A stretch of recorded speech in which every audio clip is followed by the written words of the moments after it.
Sponsored by gen reviews. இன்றைக்கி நம்ம பார்க்க போகிறது என்னென்னா ஏலக்காய். ஏலக்காவோட நன்மைகள். டெய்லியும் ஏலக்காவை சுடுதண்ணியில் கலந்து சாப்பிட்டு வந்தால் அதோட நன்மைகள் நான் இப்போ சொல்ல போகிறேன்.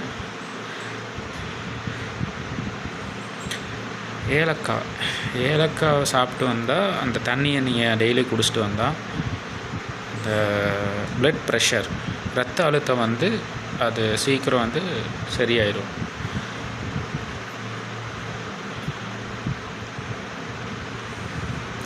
அப்புறம் சிலருக்கெல்லாம் வறட்டு இருமல் வந்துகிட்டே இருக்கும். அப்போ இந்த ஏலக்காவை சுடுதண்ணியில் போட்டு நல்லா கொதிக்க வச்சு அந்த தண்ணியை சாப்பிட்டு வந்தால் சீக்கிரம் இந்த வறட்டு இருமல் சரியாயிடும். மேக்ஸிமம் 2-3 டேஸில் சரியாயிடும் வறட்டு இருமல். ஏலக்காய் ரொம்ப யூஸ்ஃபுல். அதை நீங்கள் நல்லா அதை ஒரு நல்லா கொதிக்க வைக்கணும். ஒரு 5 மினிட்ஸ் நல்லா கொதிக்க வைக்கணும்.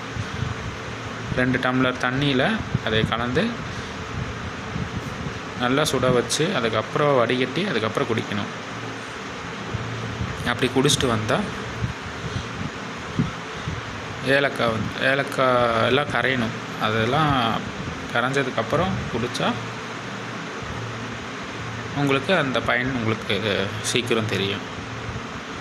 அப்புறம் சிலருக்கு ஸ்டொமக் பெயின், லேடிஸ்க்கெல்லாம் மேக்ஸிமம் ஸ்டொமக் பெயின் வரும்.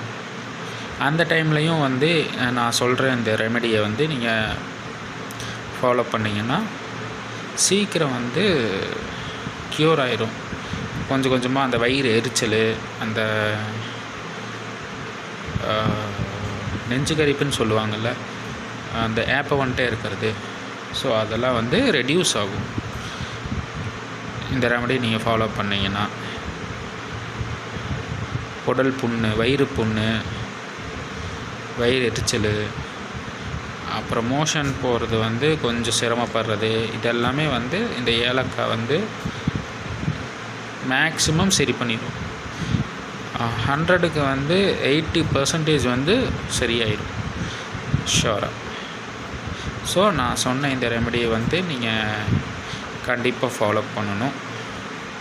பண்ணி பார்த்துட்டு நீங்கள் கமெண்ட்ஸில் நீங்கள் சொல்லுங்கள் உங்களோட சஜஷனை.